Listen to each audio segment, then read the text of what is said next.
الشيطان الرجيم بسم الله الرحمن الرحيم إنا أوحينا إليك كما أوحينا إلى نوح والنبيين من بعده وأوحينا إلى إبراهيم وإسماعيل وإسحاق ويعقوب والأسباط وعيسى وأيوب ويونس وهارون وسليمان وآتينا داود زبورا ورسلا قد قصصناهم عليك من قبل ورسلا لم نقصصهم عليك وكلم الله موسى تكليما رسلا مبشرين ومنذرين لئلا يكون للناس على الله حجة بعد الرسل وكان الله عزيزا حكيما.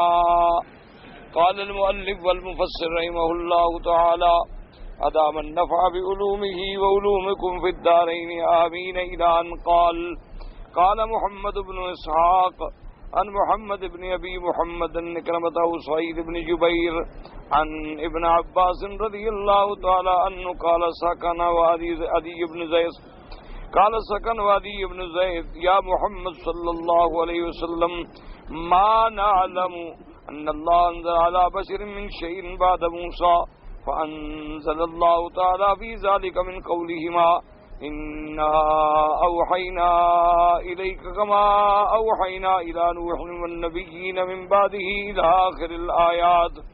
اب مفسر رحمۃ اللہ علیہ ان آیات کی تفسیر بیان فرماتی ہیں جس میں اللہ تبارک و تعالی نے یہودیت کا رد اور اس بات رسالت سیدنا محمد مصطفیٰ صلی اللہ علیہ وسلم فرمایا ہے.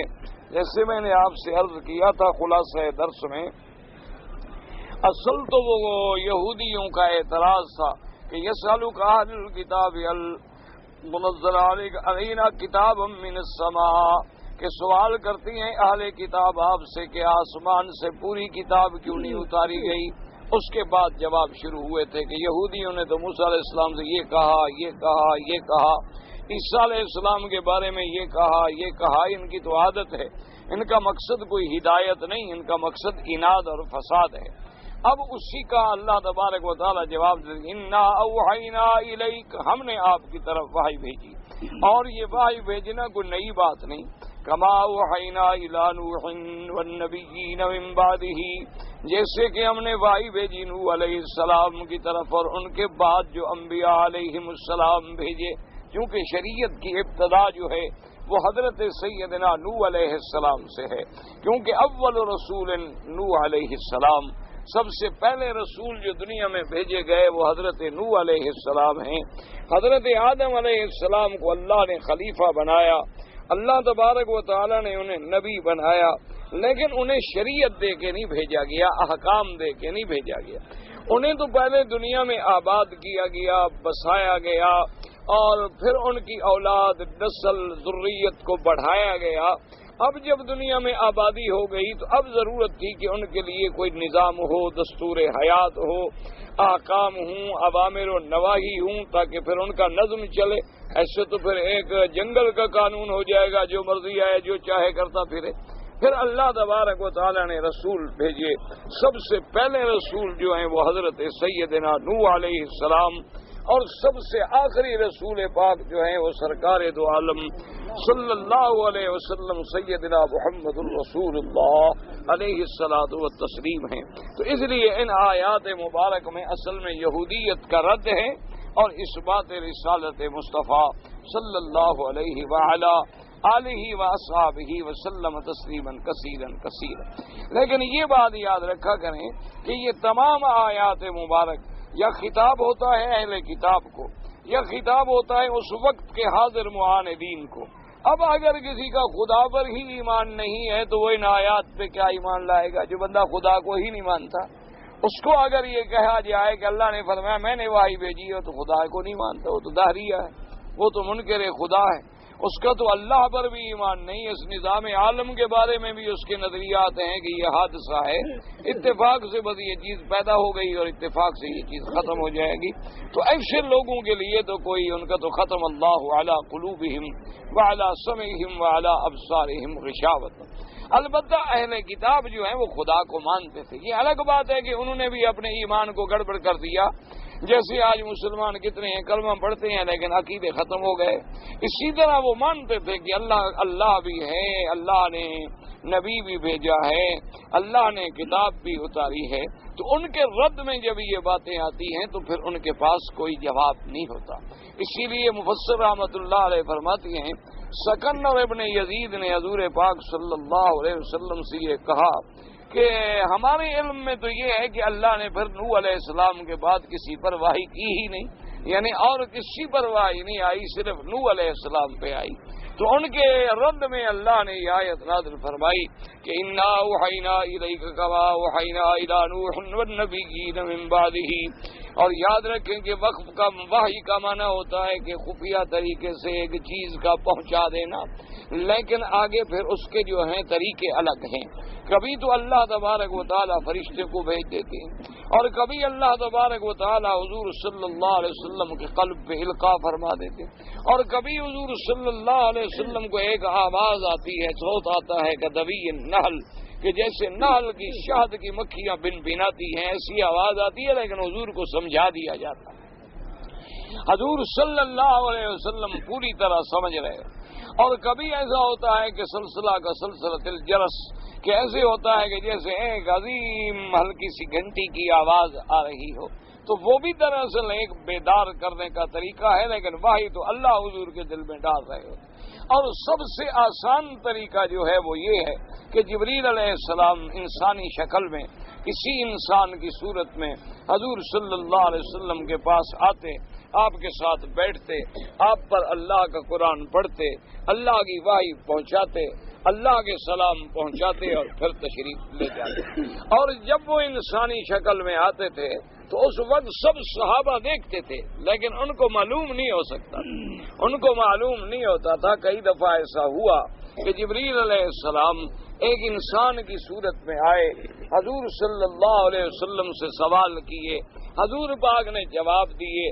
جب وہ اٹھ کے چلے گئے تو حضور نے فرمایا کہ هل تدرون من السائل، جانتے ہو یہ کون تھا سوال کرنے والا؟ انہوں نے کہا حضور بالکل اوپرا آدمی تھا، نیا آدمی تھا، ہمیں تو سمجھ نہیں آیا۔ آپ نے فرمایا جبریل آیا تھا یعلمکم دینکم، تاکہ تمہیں تمہارا دین سمجھا سکے، کہ وہ مجھ سے سوال کرے گا، میں جواب دوں گا تو تمہیں بات سمجھ آ جائے گی۔ تو اس طرح جبریل علیہ السلام جو ہیں وہ سامنے تشریف لاتے تھے اور انسانوں کی شکل میں ہوتے۔ اسی لیے علماء کرام نے ان چیزوں سے استدلال کیا ہے کہ اگر اللہ کا فرشتہ کسی انسانی شکل میں ہے تو اس کو تو پھر غیر نبی بھی دیکھ سکتا ہے، جیسے کہ بی بی مریم علیہ السلام نبیہ تو نہیں تھی، بی بی مریم صدیقہ تھی، بی بی مریم ولیہ تھی، بی بی مریم اللہ کی محبوب اور مقبول عبادت گزار بندی تھی، لیکن نبی تو نہیں تھی، کیونکہ اللہ نے کسی عورت کو نبی نہیں بنایا۔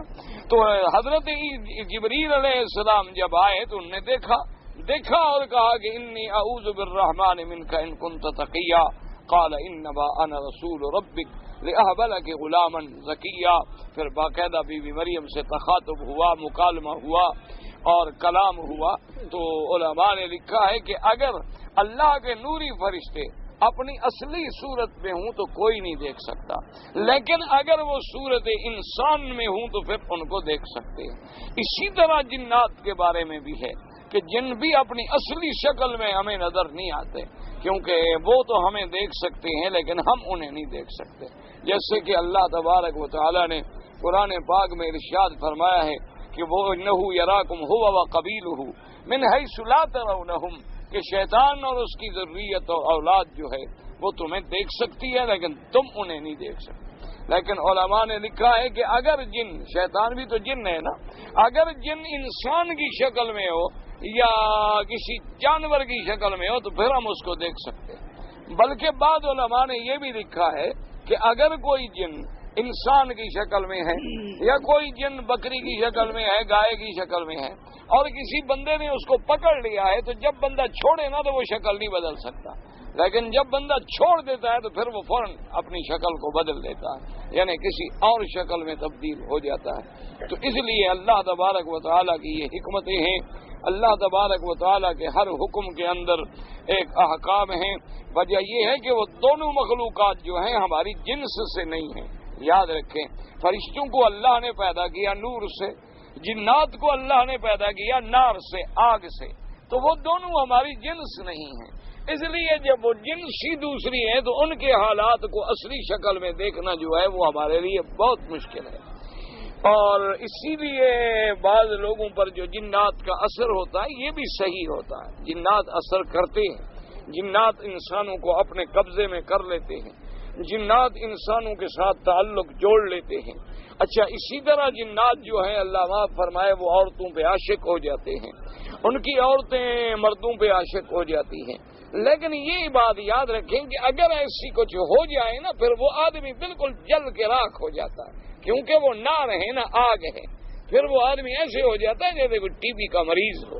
یہ نہیں ہوتا کہ بالکل ہنستا بستا ہو، کھاتا پیتا اور کہ مجھے جن ہے اور بس سر مارنا شروع کر دیا، ٹکریں مارنی شروع کر دی اور کہا جن ہے۔ یہ مکر ہوتا ہے، یہ فریب ہوتا ہے۔ بعض عورتیں جو ہے نا یہ اپنے خامند کو دھوکہ دینے کے لیے، اپنے گھر میں ایک مصیبت پیدا کرنے کے لیے کہہ دیتی ہمیں جن ہے، اچھا خاصا شکل ہے، ٹھیک ٹھاک خون ہے، چہرہ ٹھیک ہے، میک اپ سنگار ہے اور جن ہے۔ یہ سب جھوٹ ہوتا ہے۔ اس جن کا علاج جو ہے وہ صرف ڈنڈا ہے، اس کے لیے کسی وظیفے پڑھنے کی ضرورت نہیں ہوتی۔ اس کے لیے بس اللہ نے جو کہ آسمانوں سے اتاری ہے نا کتاب، وانزلنا، اللہ نے فرمایا انزلنا الحدید، ہم نے لوہا بھی تو اتارا ہے، تو اللہ نے آخر لوہا کیوں اتارا ہے؟ فیہ باس شدید، اس میں سخت تو ہے نا۔ لوہے کا جواب آپ نے جب تک نہیں دیا تو ہندو ٹھیک ہوا؟ تو یہ تو پھر مجبوری ہے نا، آخری حل پھر یہی ہے، بندہ کیا کر سکتا ہے؟ تو اس لیے اللہ تبارک و تعالیٰ نے پھر انتظام فرمایا، رسول بھیجے، پیغمبر بھیجے، کتابیں بھیجی، پھر لوہا بھی بھیجا کہ جو ٹھیک نہ ہوں پھر ان کو تلوار ٹھیک کر دی، جو ٹھیک نہ ہوں تو پھر ان کا علاج جو ہے آخر پر یہی ہوتا۔ تو اس لیے ہمیشہ یاد رکھیں کہ اللہ کی وحی برحق ہے۔ اللہ تبارک و تعالیٰ نے انبیاء پہ وحی بھیجی اور وحی کے طریق مختلف۔ اچھا، کبھی اللہ یہ بھی شرف بخشتے ہیں کہ خود بات فرما لے بغیر واسطہ ملائکہ، جیسے کہ اسی آیت میں ہم پڑھیں گے کہ اللہ نے موسیٰ علیہ السلام سے کلام فرمائے اور ان کو لقب بھی کلیم اللہ کا ملا۔ تو یہ اللہ تبارک و تعالیٰ کا بہت بڑا انعام ہے، اکرام ہے کہ وہ اپنے بندوں سے خود مخاطب ہوں اور براہ راست کلام فرمائیں۔ اس لیے فرماتے ہیں کہ یہ آیات نازل وقال ابن جریر حدثنا قال حدثنا عبد العزيز قال حدثنا ابو مسلم محمد بن كعب القرظي قال انزل الله تبارك وتعالى يسألك اهل الكتاب ان تنزل عليهم كتابا من السماء الى قوله تبارك وتعالى وقولهم على مريم بهتانا عظيما قال فلما تلاها عليهم يعني على اليهود واخبرهم باعمالهم الخبيثه جحدوا كل ما انزل الله وقالوا ما انزل الله ولا بشر من شيء ولا موسى ولا عيسى ولا على نبي من شيء عليهم صلوات الله وسلامه عليه قال فعل عبته وقال ولا على أحد فأنزل الله عز وجل وما قدر الله حق قدره إذ قالوا ما أنزل الله على بشر من شيء۔ اب مفسر رحمۃ اللہ علیہ فرماتی ہیں کہ آقا انعامدار صلی اللہ علیہ وسلم نے جب یہ آیت قرآن کی تلاوت کی یسألک اہل الکتاب ان تنزل علیہم کتابا من السماء الی قولہ وقولہم علی مریم بہتانا عظیما، حضور پاک نے جب ان پر یہ آیتیں پڑھی، اللہ کے نبی نے جب ان کو خبر دی ان کے اعمال خبیثہ سے کہ تمہارے آبا و اجداد نے یہ کیا یہ کیا یہ کیا، موسیٰ علیہ السلام سے یہ سوال کیے، موسیٰ علیہ السلام سے کہا کہ ارنا اللہ جہرتن، اور اس کے بعد ثم اتخذوا العجل من بعد ما جاءتهم البینات، اور ساری باتیں جب بیان کی تو اب یہودیوں سے کوئی جواب تو نہ بن پڑا، کیونکہ بھی حضور یہ خبر جو دے رہے ہیں تو حضور صلی اللہ علیہ وسلم تو زمانے میں موجود ہی نہیں، حضور صلی اللہ علیہ وسلم یہ تو سینکڑوں ہزاروں سال پہلے کی خبر دے رہے ہیں، تو صاف بات ہے کہ اللہ کا نبی ہے، اللہ نے وحی کے ذریعے خبر دی ہے، ورنہ کوئی مواصلات نہیں، کوئی ٹیلی فون نہیں،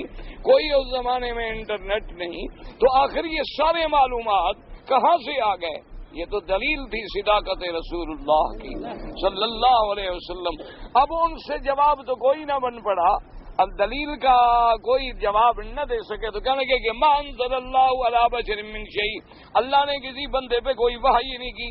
اللہ نے نہ موسیٰ علیہ السلام پہ وحی کی، نہ عیسیٰ علیہ السلام پہ وحی کی، نہ کسی پیغمبر پہ وحی کی، بلکہ اب ان کا اندر جو تھا وہ کھل گیا. حلحبوۃ، جو اندر کا ان کا راز بندھا ہوا تھا وہ کھل گیا، یعنی اب زبان کھل گئی نا.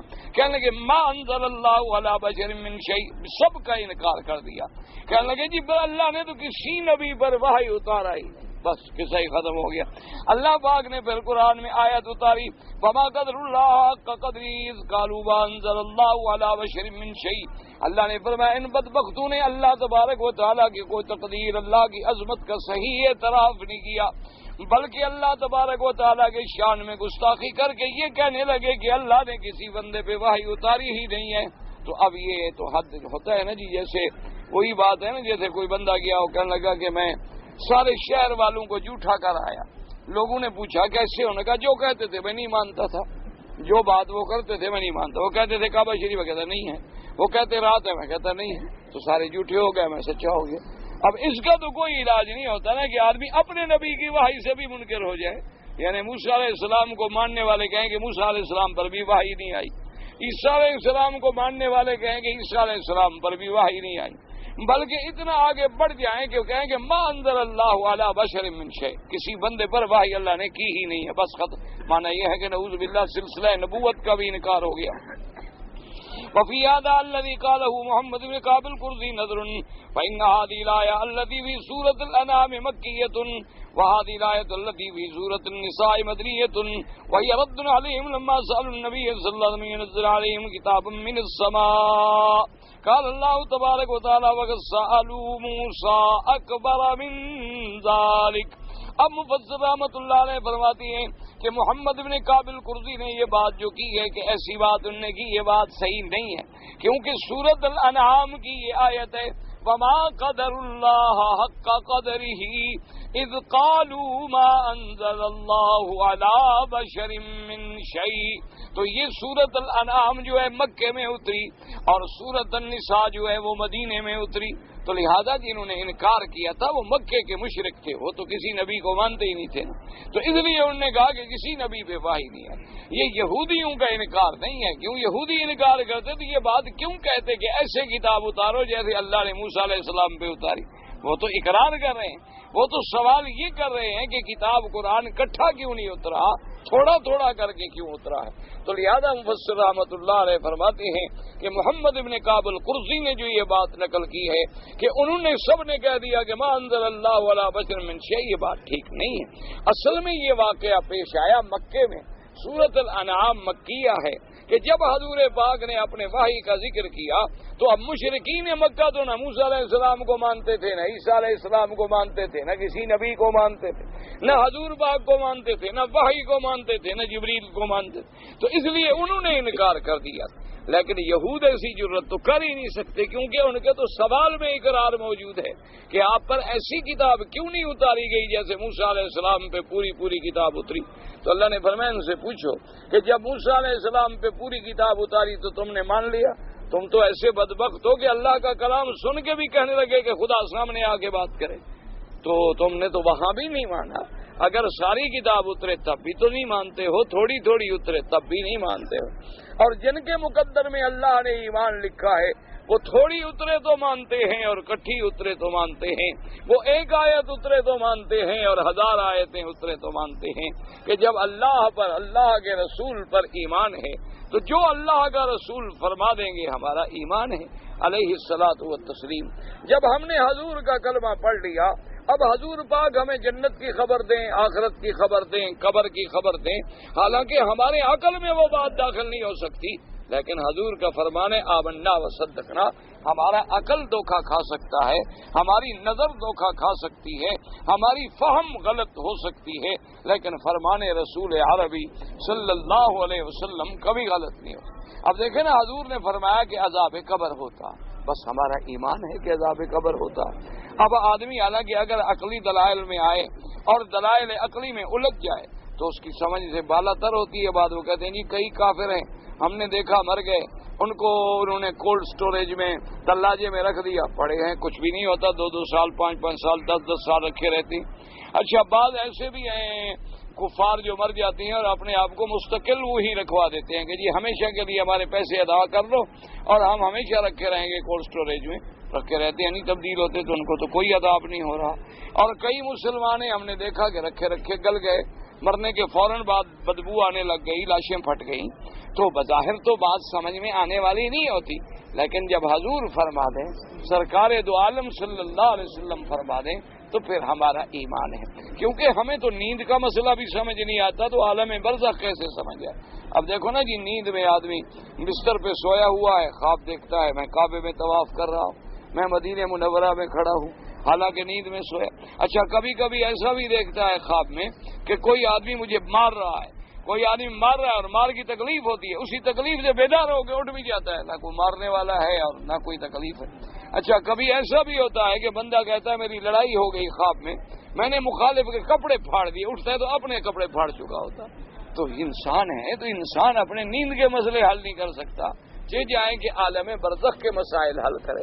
عالم برزخ کا تعلق عالم غیب سے ہے، اور عالم غیب کے بارے میں جب اللہ خبر نہ دیں اور انبیاء خبر نہ دیں ہم کیسے پہنچ سکتے ہیں؟ وہ تو عالم ہی الگ ہے، اس عالم کا سمجھنا ہمارے بس سے باہر ہے۔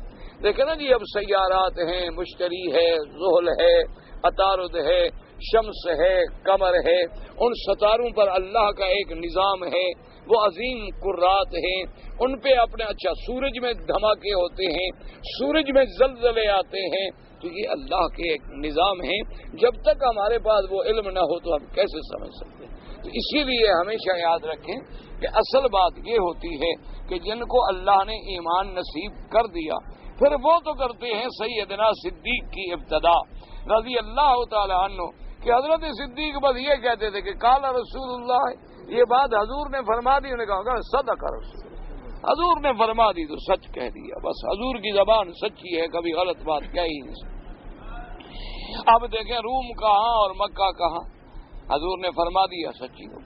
حضور صلی اللہ علیہ وسلم نے سراقہ سے فرمایا کہ سراقہ ایک وقت آئے گا جب کسرا فتح ہوگا اور مسلمان اس علاقے کو فتح کریں گے تو وہاں کے بادشاہ کے جو کنگن ہیں وہ تمہارے ہاتھ میں ہوں گے۔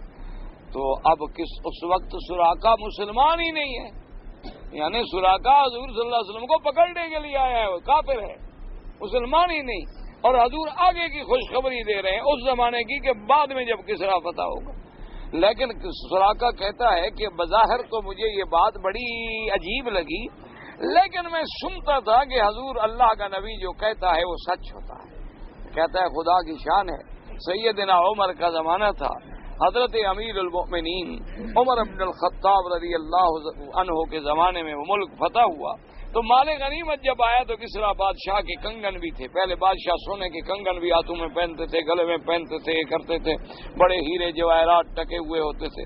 تو جب وہ آیا تو حضرت نے کہا جلدی سراقہ کو بلاؤ، سراقہ کو بلایا گیا، انہوں نے کہا صدق رسول اللہ، دیکھو ہمارے مدنی نے سچ کہا تھا، آج یہ کنگن جو ہے تم لے لو اور اللہ کے نبی کا فرمان پورا ہو جائے۔ تو اس لیے حضور صلی اللہ علیہ وسلم، جب ہمارا ایمان ہے کہ ہمارا مدنی پاک سچا نبی ہے، خاتم الانبیاء ہے، امام الانبیاء والمرسلین ہے، تو اب کوئی بات ہماری سمجھ نہ آئے، کئی بیماریاں ہیں ڈاکٹروں کو سمجھ نہیں آتی، اس کا معنی ہے وہ ڈاکٹر ہی نہیں ہے۔ کئی بیماریاں بیچارے محنت کرتے ہیں، تحقیق کرتے ہیں، سارے جہان کے ٹیسٹ کر لیتے ہیں، پیشاب ٹیسٹ کرو، خون ٹیسٹ کرو، بلغم ٹیسٹ کرو، براز ٹیسٹ کرو، ایکس رے کراؤ، الٹرا ساؤنڈ کراؤ، اسکین کراؤ، پتہ نہیں ایم آر آئی کراؤ، کیا کیا کراؤ، کہتے ہیں کچھ پتہ نہیں لگتا، کہتے نہیں کچھ سمجھ نہیں آتی آپ کو کیا بیماری ہے۔ تو ابھی اس کا معنی یہ ہے وہ بیچارہ ڈاکٹر ہی نہیں رہا، ایک چیز اس کی سمجھ میں نہیں آئی تو نہیں آئی۔ تو اسی لیے اگر کوئی بات ہمارے عقل میں، اور وہ بات ہے بھی اگلے عالم کی جو عالم ہم نے دیکھا ہی نہیں، تو اس لیے سیدھی سی بات جو ہے وہ یہ ہے۔ تو مفسر کہتا ہے کہ یہ بات ہے مکے کی، اور یہ صورت ہے مدنی ہجرت کے بعد اترنے والی، لہذا محمد ابن کعب القرظی کے اس قول میں جو ہے مجھے اعتراض ہے۔ اب اس کے بعد جناب فرماتی ہیں اللہ پاک نے ثم ذکر فضائلهم وما كانوا عليه وما هم عليه الان من الكذب والافتراء، اللہ پاک نے پھر ان کی برائیاں، ان کے معائب، ان کے عیب کھولے گئی، ایسے تھے ایسے تھے ایسے تھے. پھر اس کے بعد فرماتی ہے وحا الی عبدہ ورسولہ محمد صلی اللہ علیہ وسلم. پھر اللہ پاک نے فرمایا کہ ہم نے وحی بھیجی ہے اپنے عبد، اپنے رسول، اپنے محبوب سید دو عالم، سرکار دو عالم حضرت محمد الرسول اللہ صلی اللہ علیہ وسلم کما اوحی الی غیرہ من الانبیاء المتقدمین فقال انا اوحینا الیک کما اوحینا الی نوح والنبیین من بعدہ الی قولہ وآتینا داؤد زبورا. اور ہم نے داؤد علیہ السلام کو کتاب زبور عطا فرمائی. داؤد علیہ السلام والزبور اسم الکتاب الذی اوحاہ اللہ الی داؤد علیہ السلام. اب مفسر فرماتے ہیں کہ زبور اس کتاب کا نام ہے کہ جو اللہ پاک نے حضرت سیدنا داؤد علیہ السلام پہ اتاری تھی. اور اللہ نے داؤد علیہ السلام کو معجزات میں ایسی آواز عطا فرمائی تھی اور ایسی تاثیر عطا فرمائی تھی کہ اللہ نے پرندے اور پہاڑوں کو بھی ان کے مسخر کر دیا تھا کہ جب اللہ کا نبی ذکر کرتے تو پہاڑ بھی ساتھ جھومتے اور ذکر کرتے. اللہ کے نبی جب تب زبور پڑھتے تو پرندے رک جاتے. اللہ تبارک و تعالی نے انہیں ایسی آواز عطا فرمائی اور اللہ نے ان کے ہاتھوں میں لوہے کو مسخر کر دیا.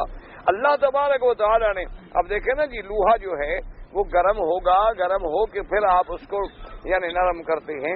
اللہ نے معجزہ دیا تھا کہ حضرت داؤد علیہ السلام کے ہاتھ میں لوہا جب آتا تھا نا جب چاہتے اس کو موڑ دیتے، جہاں چاہتے موم کی طرح موڑ دیتے، اس کے حلقے بنا دیتے، اس کے زریں بنا دیتے، لباس بنا دیتے، اس سے جنگ میں روکنے کے لیے آلات جو بنتے ہیں وہ بنا لیتے. اللہ پاک نے پہاڑوں کو یعنی سب سے زیادہ سخت چیز پہاڑ ہے لیکن پہاڑ کو بھی مسخر کر دیا. اسی لیے اللہ تبارک و تعالی نے جب پہاڑ پیدا کیے نا تو فرشتے حیران ہو گئے. انہوں نے کہا اللہ میاں یہ پہاڑ ایسا پتھر ایسی سخت چیز آپ نے پیدا فرما دی ہے، اس سے بھی کوئی سخت چیز ہے جو آپ نے پیدا فرمائی ہو؟ اللہ نے فرمایا کہ ہاں لوہے سے تو پہاڑ کو بھی اگلے ٹکڑے ٹکڑے کر دیں گے. انہوں نے پوچھا کہ اللہ میاں اچھا لوہا ایسی بلا ہے جو پہاڑ کو بھی توڑ دے گا؟ اللہ نے فرمایا کہ انہوں نے کہا اچھا لوہے سے بھی اور کوئی مخلوق ہے جو زیادہ سخت ہو؟ اللہ نے فرمایا کہ ہاں بالکل آگ، وہ لوہے کو پگھلا دے گی، پانی بنا دے. کہا کمال ہے اللہ میاں. اچھا آگ سے بھی کوئی بڑی سخت چیز ہے؟ اللہ نے فرمایا کہ ہاں آگ سے بھی سخت چیز ہے پانی. جب پانی آئے گا تو آگ ختم ہو جائے. تو انہوں نے کہا اللہ میاں اچھا ہم سوال کرتے ہیں کہ پھر پانی سے بھی کوئی زیادہ سخت چیز؟ آپ نے فرمایا ہوا. ہم نے ہوا پیدا کی، ہوا طوفان چلائیں پانی خشک کر دے گی، پانی اڑا دے گی، تو ہوا اس سے بھی سخت. نے کہا اللہ میاں پھر ہوا سے بھی کوئی زیادہ کا طاقتور چیز ہے؟ نے فرمایا ہاں انسان. میں نے بندے پیدا کیے ہیں جو ان سب کو اپنے تابع کر رہے ہیں. اب دیکھا نہیں کہ وہ سب چیزیں انسان کے لیے اللہ نے مسخر کر دی ہیں. دریاؤں پہ بند باندھ رہا ہے، کہیں نہریں بنا رہا ہے، کہیں پہاڑ توڑ کے راستے بنا رہا ہے، کہیں آگ سے کام لے رہا ہے، کہیں جناب لوہے سے کام لے رہا ہے، کہیں پانی سے کام لے رہا ہے، کہیں ہوا سے کام لے رہا ہے کہ ہواؤں کے ٹائروں میں بند کر کے گاڑیوں میں چڑھا کے اس سے اوپر چڑھا ہوا ہے. تو اللہ تبارک و تعالی نے انسان کو تو ایسی قوت دی ہے کہ ان سب چیزوں کو مسخر کرنے والا. لیکن شرط یہ ہے کہ ہم انسان بنے تو پھر انسانیت کا تو بہت بڑا مقام ہے، بہت بڑا مقام ہے. اللہ تبارک و تعالی صحیح معنی میں ہمیں انسان بنا دے. اگر ہم انسان بن جائیں تو وَلَقَدْ كَرَّمْنَا بَنِي آدم. اللہ نے فرمایا ہم نے بنی آدم کو بڑی عزت دی ہے.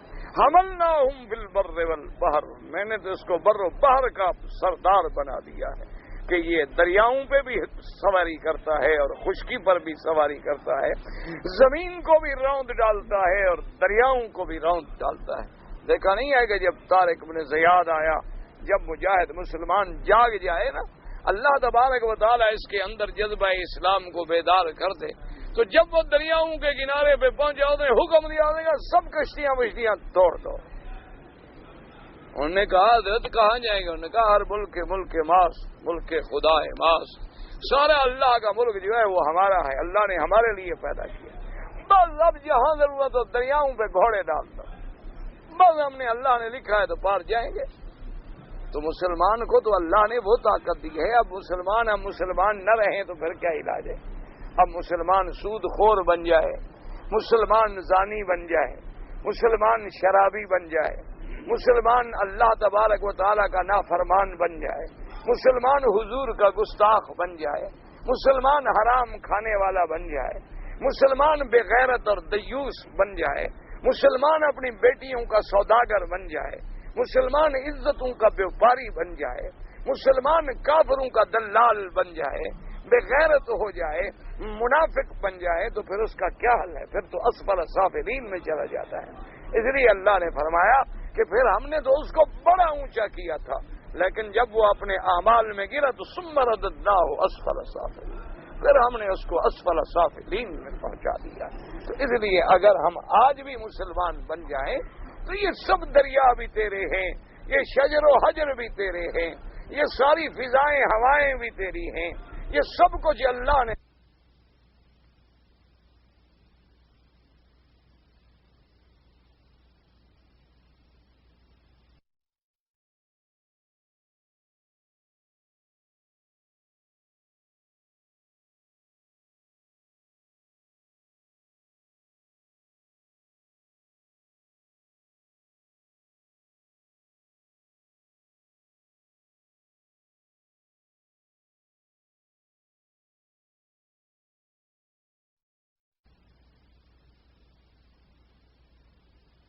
وہ اللہ کا بن جاتا ہے تو سب کچھ تیرا بن جاتا ہے۔ اللہ تبارک و تعالی ہمارے ایک واقعہ لکھا ہے، بزرگوں سے سنا ہے، ہم نے تو نہیں دیکھا، نہ ہم نے زیارت کی، سنا ہے ہم، اور اللہ تبارک و تعالی جانتا ہے کہ اس کا صحیح ماخذ کیا ہے، حقیقت کیا ہے۔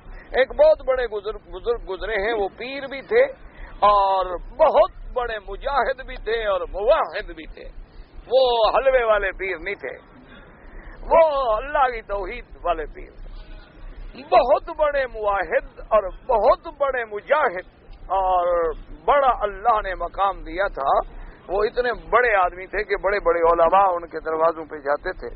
تو ایک دن وہ بیٹھے تھے، ان کا کچا کمرہ تھا اور نیچے جو قالین بچھاتے ہیں نا، تو ان کا قالین پتہ ہے کیا تھا؟ یہ جو پانی میں پیدا ہوتا ہے نا ایک درخت کوندر اس کو ہم کہتے ہیں، اس کو لے کے اس کی بس چھڑیاں بچھا دیتے تھے، یا کھجور کا جالا بچھا دیتے، یہ حضرت کا قالین ہوتا تھا اور اسی پہ حضرت بیٹھے ہوتے تھے۔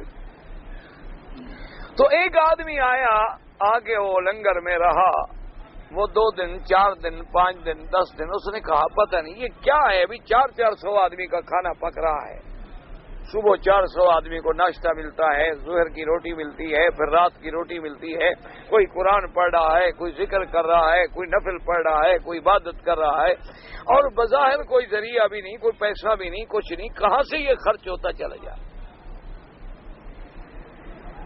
تو وہ کہتے ہیں کہ بھئی وہ آدمی کوئی کیمیا گر تھا، سونا بنانے والا۔ تو وہ انتظار میں رہا، دیکھا کہ رات کو حضرت علیحدہ بیٹھے ہیں، تو وہ آیا اور کاغذ پہ وہ ساری تفصیل سے نسخہ لکھا سونے بنانے کا، اور اس کے بعد آ کے پیش کیا کہ حضرت میں نے دیکھا ہے کہ یہاں واقعی اللہ کی توحید ہے، سنت رسول پاک کی اتباع ہے، اور بالکل اللہ کے دین ہے، نماز ہے، روزہ ہے، عبادت ہے، ذکر اللہ ہے، اور اتنا بڑا لنگر کا خرچہ ہے کہ 400 500 آدمی کا ایک وقت میں کھانا پکتا ہے، اور ذریعہ کوئی نہیں بظاہر۔ تو میرے پاس یہ ایک اللہ کی نعمت ہے، سونے کا نسخہ، یہ میں ہدیہ پیش کرتا ہوں۔ اگر آپ کو یقین نہ ہو کہ یہ نسخہ غلط ہے تو آپ مہربانی کر کے یہ دوائیں منگوا لیں، اور کل میں آپ کے سامنے بیٹھ کے بنا دوں، اور طریقہ بھی آپ سیکھ لیں۔ تو حضرت نے فرمایا کہ اچھا بھائی میرے کپڑے سے باندھ دو، ایسی چادر پڑی تھی، میں کہا اچھا جزاک اللہ، آپ کو اللہ جزائے خیر دے، اس کپڑے کے ساتھ باندھ دو۔ تو اس نے کپڑے کے ساتھ باندھ دیا، یعنی حضرت نے ہاتھ بھی نہیں لگایا اس کو، اور کہا کہ بھی بڑی مہربانی، اللہ آپ کو خوش رکھے، آپ نے فقیر کی لنگر کی امداد کی ہے، اللہ آپ کو جزائے خیر دے۔ وہ اٹھ کے چلا گیا، لیکن وہ کہتا ہے کہ میرے دل میں خیال آیا کہ کون ایسا آدمی ہوگا جس کو سونے کا نسخہ پیش کرو اور ایسے ہاتھ بھی نہ لگائے اور دیکھے بھی نہ۔ یہ پیر صاحب اپنی پیری کا میرے اوپر روپ ڈال رہے ہیں، جب میں نکل جاؤں گا تو بڑا سونے کے نسخے کو بڑا حفاظت سے رکھیں۔ تو وہ کہتا ہے کہ میں دروازے کے باہر چھپ کے کھڑا ہو گیا، ٹوٹے سے دروازے تھے حضرت کے، وہ سردیوں کا زمانہ تھا، آگ جل رہی تھی، بدن سینک رہے تھے، تو دروازے سے میں در سے آنکھ لگا کے کھڑا ہو گیا کہ دیکھوں اب حضرت نسخہ پڑھیں گے اور پھر اس کو بڑا محفوظ کریں گے. تو حضرت نے بڑے آرام سے اس گرہ کو جو میں نے باندھی تھی کھولا اور یوں کر کے ڈالا تو آگ میں جا پڑا کاغذ اور جل گیا.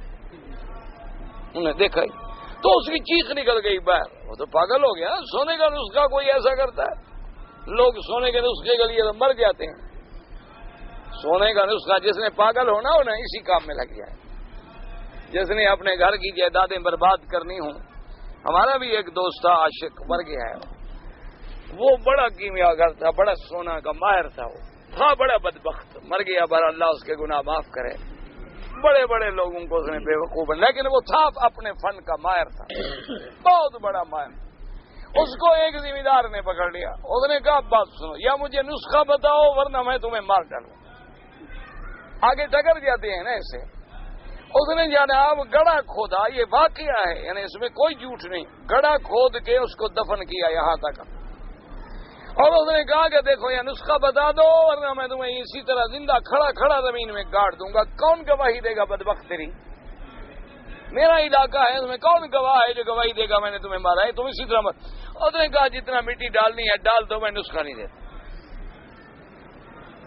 تم اس طرح زور سے نسخہ لیتی ہو. لوگ میری جوتیاں اٹھاتے ہیں, 20-20 سال ہو گئے. چلو مرنا ہے مر جاؤں گا, نسخہ نہیں دو. یعنی اندازہ کرو, یہاں تک اس نے پھر مٹی ڈال دو. کہا باقی ڈال دو, مرنا ہے مر جاؤں گا. یہ ایسی ظالم چیز ہے بے وقوف. اللہ تبارک و تعالی ہر مسلمان کو اس دھوکے سے بچائے. ہوتا ہے لیکن بس اس دھوکے میں نہ پڑنا. یہ جنوں کے چکر میں کبھی نہ پڑنا, یہ تویزوں میں یا سونے میں, ان سے بچنا.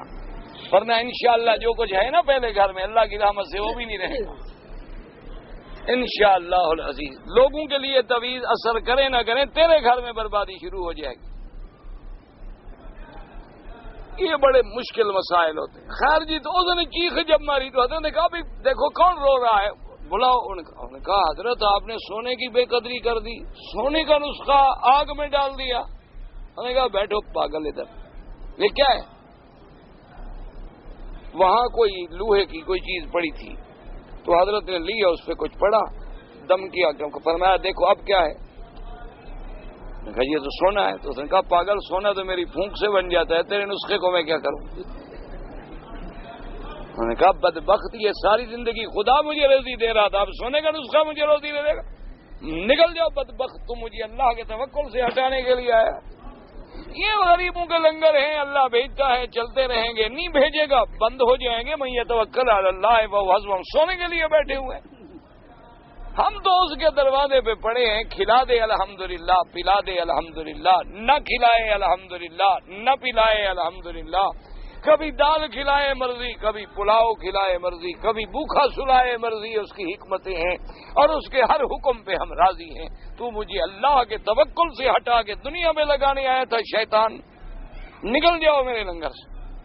تو جن کا اللہ پر ایمان ہے وہ سونے چاندی کے چکروں میں نہیں آتے. وہ سمجھتے ہیں کہ جو اللہ نے تقدیر میں لکھ دیا ہے نہ بڑھ سکتا ہے نہ کم ہو سکتا. جو رزق اللہ نے میرا لکھا ہے میں پہاڑوں میں ٹکرا جاؤں وہی ملے گا. نہیں لکھا ہے نہ بڑھ سکتا ہے نہ کم.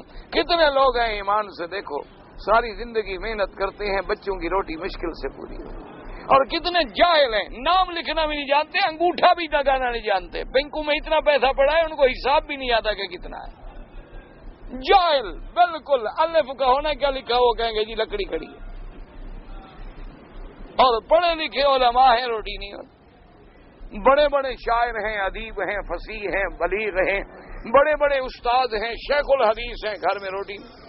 کبھی بیوی ناراض ہے, کبھی بچے مار رہے ہیں کہ جی آپ کیا کر رہے ہیں, آپ سارا دن حدیث پڑھاتے ہیں, ہم کہاں جائیں. آپ سارا دن تقریر کر رہے ہیں تو ہماری روٹی کا بھی تو انتظام کرو. یہ اللہ کا نظام ہے. وہ جو چاہے, اللہ یبسط الرزق لمن یشاء ویقدر, وہ دینے پہ آئے تو پھر مٹی بھی سونا بن جاتا.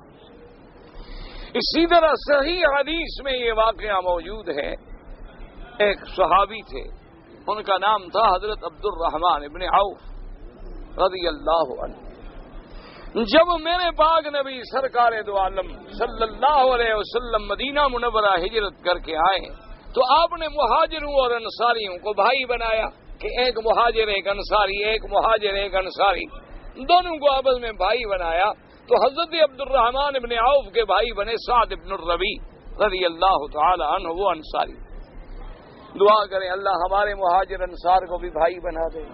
اللہ کے کعبے میں دعا کرو اللہ دلوں سے جھگڑے بغض نکال دے، اللہ پھر سب کو ایک بنا دے، اللہ دلوں میں محبتیں ڈال دے۔ یہ دشمن لڑا رہے ہیں، ورنہ مسلمان ایک ہوتا ہے۔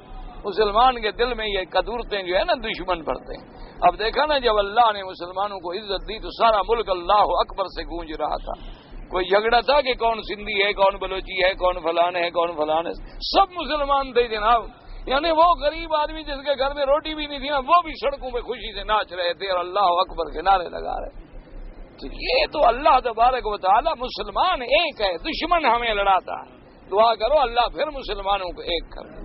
تو سعد ابن الربیع رضی اللہ تعالی عنہ حضرت عبد الرحمن کو گھر لے گئے اور فرمایا کہ دیکھو بھائی، تم کو میرا بھائی بنایا ہے محمد رسول اللہ۔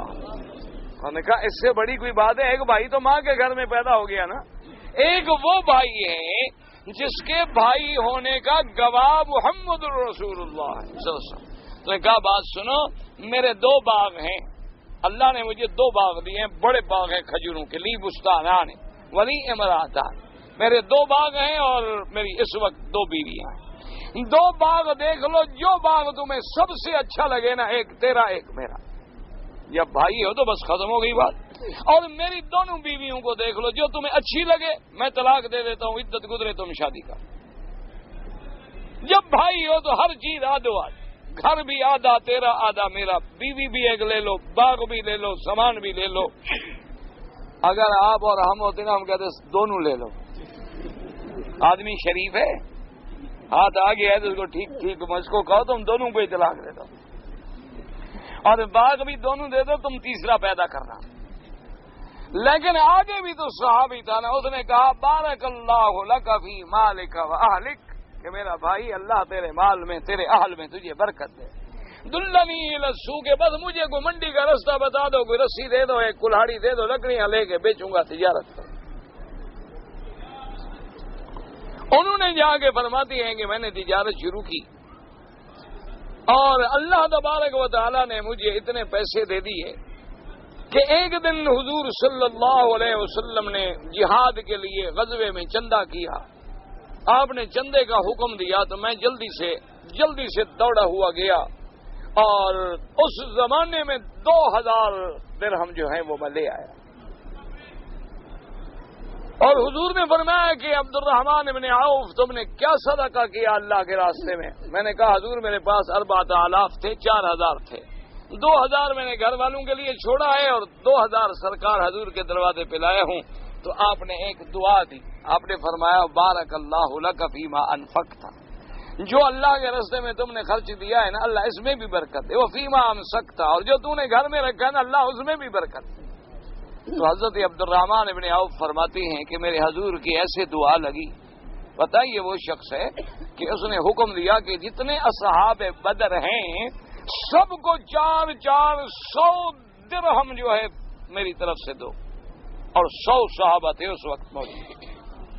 اور پھر یہ وہ بندہ ہے کہ جس نے حضور کی زندگی کے بعد حضور کی جتنی بیویاں زندگی تھیں سب سے کہا کہ تمہارا سارا خرچہ میرا، جب حج پہ جاؤ میرا، اور جو چیز دنیا کی تم نے خرید کرنی ہے پیسے عبد الرحمن ابن عوف دے گا۔ اور ایک دن بی بی عائشہ فرماتی ہے میں بیٹھی تھی تو ایسے مدینے میں شور ہو گیا، زجہ ہو گیا، آباد ہو۔ بی بی فرماتی ہے میں گھبرا گئی، میں نے کہا کیا ہے؟ آدمی بھیجا، نکرانی کو بھیجا، پتہ کرو کیا؟ انہوں نے کہا حضرت عبد الرحمن ابن عوف کا تجارتی قافلہ آ رہا ہے، 700 اونٹوں پہ سامان لدا ہوا تھا۔ اور عبد الرحمن ابن عوف جب فوت ہوئے پتہ 4 بیویاں تھیں، تو بیویوں کو جو 8واں حصہ ملا نا جائیداد کا، تو ربع جو تھا وہ 80,000 درہم پہ پہنچا۔ اور وارثوں میں سونا چاندی جو تقسیم کرنے لگے تو بالفعول سے بھی کیسے تقسیم کرے؟ یہ جیسے تم مٹی صاف کرتے ہو نا، جھاڑو دیتے، وہ لے آئے تو اس سے انہوں نے تقسیم کی، جیسے گندم تقسیم کرتے ہیں۔ اللہ پاک برکتیں دینا چاہے تو اس میں برکت دے، اور اللہ تبارک و تعالی لینا چاہے تو قارون کو بمائے جائیداد کے خزانوں کے زمین میں غرق کر دے۔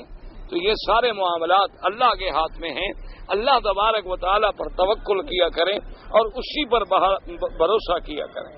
اس لیے ہم مفسر فرماتے ہیں، ہم اس کے بعد فرماتی ہیں قال انا اوحینا الیک کما اوحینا الی نوح والنبیین من بعدہ الی قوله واتینا داؤد زبورا والزبور اسم الكتاب الذي اوحاه الله الى داؤد علیہ السلام وسنذكر ترجمة كل واحد من هؤلاء الانبیاء علیہم من اللہ افضل الصلاۃ والسلام عند قصص من سورۃ الانبیاء انشاء اللہ وبالسکت علیہ تقلان.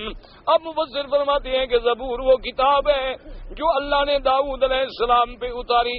اب مفسر فرماتے ہیں کہ جن انبیاء کا ذکر یہاں اس صورت میں اس آیت میں موجود ہے، انشاءاللہ ان انبیاء کے پورے واقعات، ان کے پورے قصے اور پوری زندگی کے واقعات مبارک جو ہیں اللہ نے توفیق دی تو جب سورۃ الانبیاء پہ پہنچیں گے وہاں جا کے ذکر کریں گے انشاءاللہ.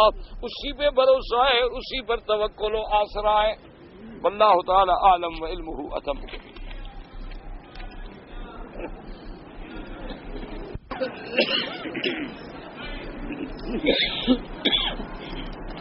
ایک آدمی ہے لیکن مؤذن ہے اور اس کی داڑھی منڈا بھی ہے، یا ایک داڑھی چھوٹی ہے اور کپڑے بھی ٹخنوں سے نیچے پہ، ایسے آدمی کے پیچھے نماز نہ پڑھیں، ایسے آدمی کو امام نہ بنائیں.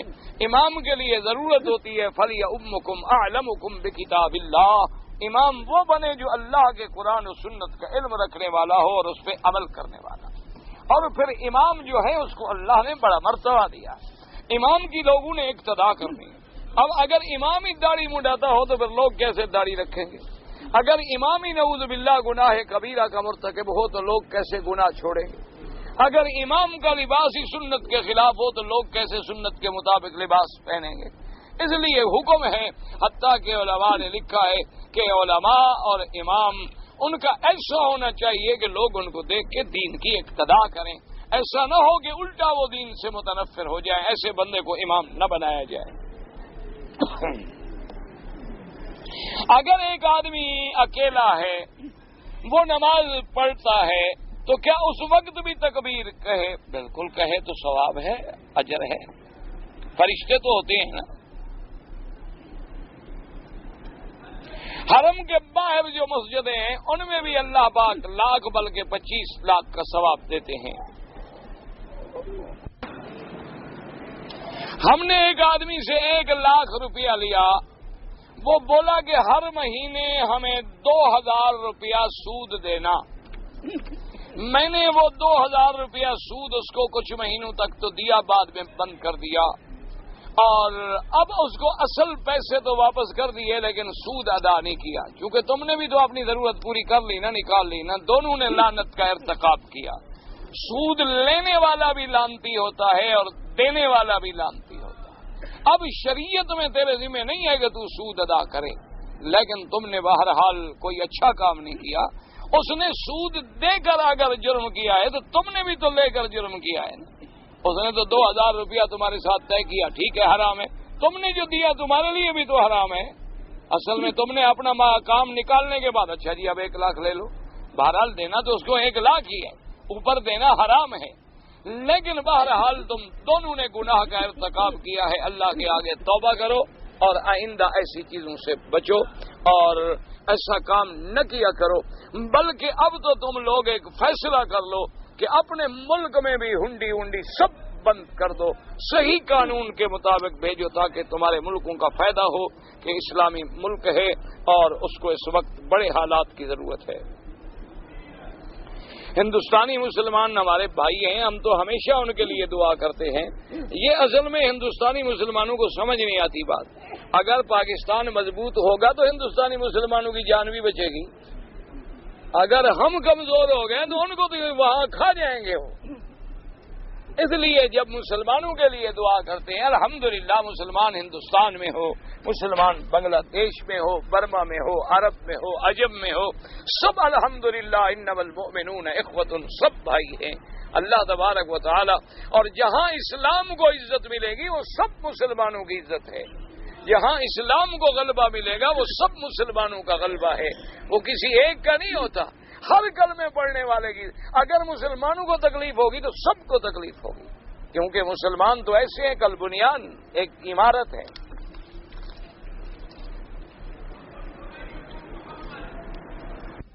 اللہ تبارک و تعالی نے انبیاء سے بالارادہ کبھی کبھی عصمت اٹھا لیتے ہیں کہ وہ غلطی کرے۔ یہ جس کی عبارت آپ نے لکھی ہے نا، اس کو بھی دھوکہ لگا، اللہ اس کو بھی ہدایت دے، اللہ تمہیں بھی ہدایت دے۔ یہ تمہاری عبارت نہیں ہے، جس کی لکھی ہے وہ فوت ہو گئے، یہ ان کو سمجھ ہی نہیں آئی۔ اللہ خود غلطیاں کرواتا ہے بندوں سے، ماشاءاللہ، پھر نبیوں سے بھی خود غلطی کراتا ہے تاکہ بشریت قائم ہو سکے۔ کھانے پینے سے بشریت کا پتہ نہیں لگتا، غلطی کرنے سے پتہ لگتا ہے۔ اور بھائی اللہ کھاتا ہے؟ نہیں کھاتا، کھانے سے پاک ہے، انبیاء کھاتے ہیں۔ اللہ سوتا ہے؟ انبیاء سوتے ہیں۔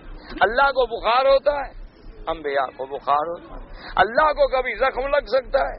انبیاء کو جنگوں میں زخم لگتے ہیں، دندان شہید ہوتے ہیں۔ ضروری ہے کہ عصمت اٹھا کے غلطی کرائی جائے تاکہ بشریت کا فیصلہ ہو سکے۔ کچھ عقل کرے، جس نے لکھا ہے اللہ اس کو بھی معاف کرے، اللہ پاک ہمیں بھی معاف کرے۔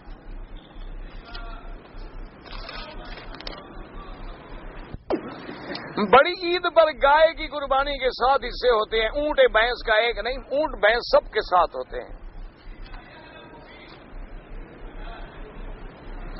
اگر عورت یا مرد بالوں میں خضاب لگائیں، خضاب اگر خالص سیاہ ہو تو لگانا ناجائز ہے، لیکن اگر سیاہ نہ ہو مہندی ملا دیں، یعنی اس کو کسی اور رنگ میں وسمہ ڈال دیں، مہندی میں وسمہ ڈال دیں، سرخی گہرا سرخ مائل ہوگا، دور سے سیاہ نظر آئے گا، قریب دیکھیں گے تو سرخ ہوگا، تو وہ جائز ہے۔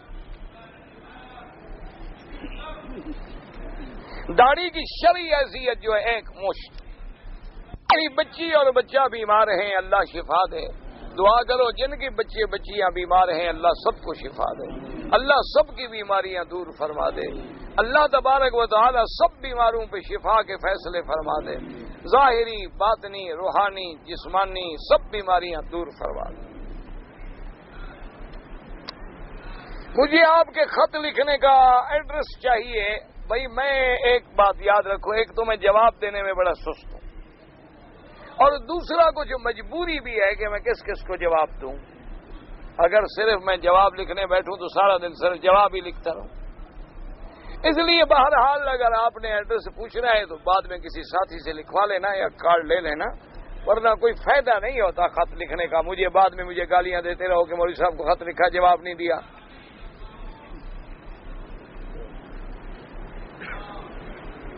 آپ کہتے ہیں کہ عیسیٰ ابن مریم آئیں گے تو جزیہ معاف کر دیں گے، جزیہ تو اب بھی معاف ہے، کیسے معاف ہے؟ ایک ہے چیز کا نہ ہونا، ایک ہے اسلام کا غلبہ ہو، اور کافر کو جب ہم جہاد کے لیے حکم دیں کہ یا مسلمان ہو جاؤ یا جزیہ دو یا پھر لڑائی، تو اب تو کوئی طاقت ہے ہی نہیں، تو کیسے ختم ہو گیا؟ اب تو کمزوری ہے، اس وقت قوت ہوگی، وہ قوت سے ختم کریں گے۔ ایک چیز ہے کمزوری سے ختم ہو جانا، ایک ہے قوت سے ختم ہو جانا، دونوں میں آسمان و زمین کا فرق ہے۔ اپنے علماء کو ہمارے ہاں جو مولانا کہا جاتا ہے یا مولوی کہا جاتا ہے، بھئی اصل بات یہ ہے کہ ایک لفظ کا استعمال کئی معنوں میں ہوتا ہے۔ مولا کا معنی سردار بھی ہے اور مولا کا معنی غلام بھی ہے۔ جیسے حضور نے فرمایا مولا القوم منہم، جو غلام ہے قوم کا وہ بھی گویا ان میں سے ہے۔ آپ نے فرمایا انا مولا لمن لا مولا لہ، میں اس کا ولی وارث ہوں جس کا کوئی ولی وارث نہ ہو، قرضہ دینے والا۔ لیکن چونکہ یہ لفظ آتا ہے اللہ کے نام کے ساتھ، اللہ مولانا ولا مولا لکم، اس لیے علماء کہتے ہیں کہ ایسا لفظ جس میں شبہ پڑتا ہو بہتر ہے کہ استعمال نہ کیا جائے، ورنہ ہمارے ملکوں میں جو استعمال کرتے ہیں وہ اس زمانے میں بیچارے استعمال نہیں کرتے۔ جیسے ہمارے ملک میں لفظ غلام ہے، حالانکہ غلام تو لڑکے کو بھی کہتے ہیں، غلام اس عبد کو بھی کہتے ہیں جو بکا ہوا ہو یا کسی کو لیا گیا ہو، لیکن ہمارے یہاں تو غلام عام معنی میں ہوتا ہے نوکر، وہ جی میں آپ کا نوکر ہوں یعنی غلام ہوں۔ وہاں اس معنی میں وَأَنَّا يَكُونُ لِي غُلَامٌ، غلام تو قرآن میں بمانے لڑکا بھی ہے۔ اس لیے بہرحال ہر ملک میں جب لفظ استعمال ہوتا ہے تو وہاں کے مصطلحات رائجہ کو دیکھا جاتا ہے کہ وہ کس معنی میں اس کو استعمال کرتے ہیں۔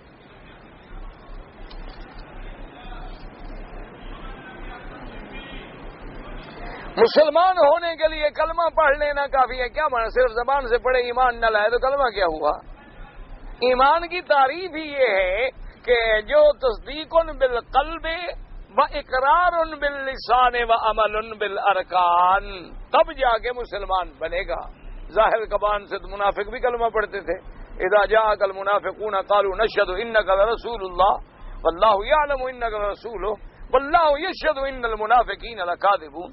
وہ تو نمازیں بھی پڑھتے تھے، وہ صرف کلمہ نہیں پڑھتے تھے، نمازیں بھی پڑھتے تھے، اور سب سے زیادہ حضور کے قریب بیٹھتے تھے، سب سے زیادہ حضور سے سرگوشیاں کرتے تھے، حضور کبھی جنگ میں تشریف لے جائیں تو ساتھ جاتے تھے، لیکن تھے منافق۔ صرف زبان سے پڑھنے کا کیا معنی؟ فَاعْلَمْ أَنَّهُ لَا إِلَٰهَ إِلَّا اللَّهُ، لا الہ کے معنی سمجھو اور اس کے مقتضا پہ عمل کرو، دل میں تصدیق ہو، زبان پہ اقرار ہو، اور اس اقرار کی بدن گواہی دے، پھر جا کے آدمی مومن بنتا ہے۔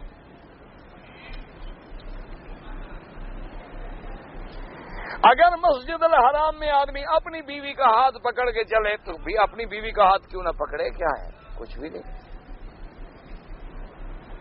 ایک آدمی مر گیا، اس کا تصویر گھر میں ہے، تو مرے آدمی پر عذاب ہوتا ہے کہ نہیں ہے؟ تمہاری تصویر رکھنے سے اس کو عذاب کیوں ہو؟ بیچارے کو، تصویر رکھنے والے کو عذاب ہوگا۔ ہمارے بہت تصویر تھے، ہم نے جلا دیا، ایک دو باقی ہیں، ان کو بھی ختم کر دو، کوئی بات نہیں۔ جن کو جلا دیا وہ بھی تمہارے جلانے سے نہیں جل گئے، جو تم نے باقی رکھے ہوئے ہیں ان کو بھی ختم کرو، تصویر کسی کی نہ رکھو۔ اللہ تبارک و تعالیٰ کے نبی نے منع فرمایا، الا ضرورت ہے تو علماء نے فتویٰ دیا ہے کہ ضرورت کے تابع، جیسے آج کل نوٹ ہیں، آئیڈینٹی کارڈ ہیں، پاسپورٹ ہیں، ایسی چیزوں پہ مجبوری ہے، کیونکہ فنکار لوگ ایسے ہیں ماشاءاللہ کہ باپ کو بیٹا بنا دیں، بیٹے کو باپ بنا دیں، بیوی کو ماں بنا دیں، ماں کو بیوی بنا دیں۔ تو اگر اتنی پابندیاں پھر بھی یہ کر لیتے ہیں، اور یہ نہ ہو تو خدا جانے یہ کیا کر رہی ہیں، تو بھیڑ کو بکری بنا دیں، بکری کو بھیڑ بنا دیں۔ یہ تو بڑی فنکار قوم ہے ماشاءاللہ۔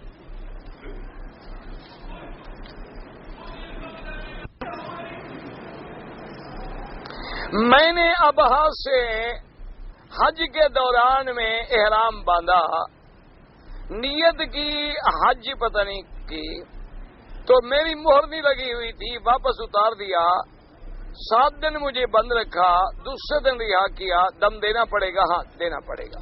اصل بات یہ ہے، ایک حدیث مبارک میں ایک بڑی اچھی رعایت موجود ہے کہ اگر آدمی احرام باندھتے ہوئے نیت کر لے کہ یا اللہ اگر تو نے مجھے کہیں روک دیا تو بس میرا وہی محل ہے، پھر تو روکنے والا ہے تو پھر اس پر کوئی جرمانہ نہیں ہوتا۔ اگر یہ نیت نہ کرے اور روک دیا جائے تو پھر دم بھی دینی پڑے گی اور بعد میں عمرہ بھی قضا کرنا پڑے گا۔ واللہ تعالی اعلم وعلمہ اتم۔ اللہم صلی علی سیدنا محمد وعلی آل سیدنا محمد کما صلیت علی ابراہیم وعلی آل ابراہیم فی العالمین انک حمید مجید۔ یا اللہ یا رحمان یا رحیم یا حی یا قیوم یا ذا الجلال والاکرام یا ذا الجلال والاکرام یا الہنا الہ کل شیء الہا واحدا لا الہ الا انت۔ اللہم انت الميسر لكل يسير وانت على كل شيء قدير۔ اللهم يسر امورنا وامور اولادنا وامور اخواننا وامور اصحابنا وامور المسلمين۔ اللهم اصلحنا واصلح بنا واصلح اولادنا واولاد المسلمين۔ اللهم اصلح احوالنا واحوال المسلمين۔ اللهم اصلح بناتنا وبنات المسلمين۔ اللهم اصلح ذرياتنا وذريات المسلمين۔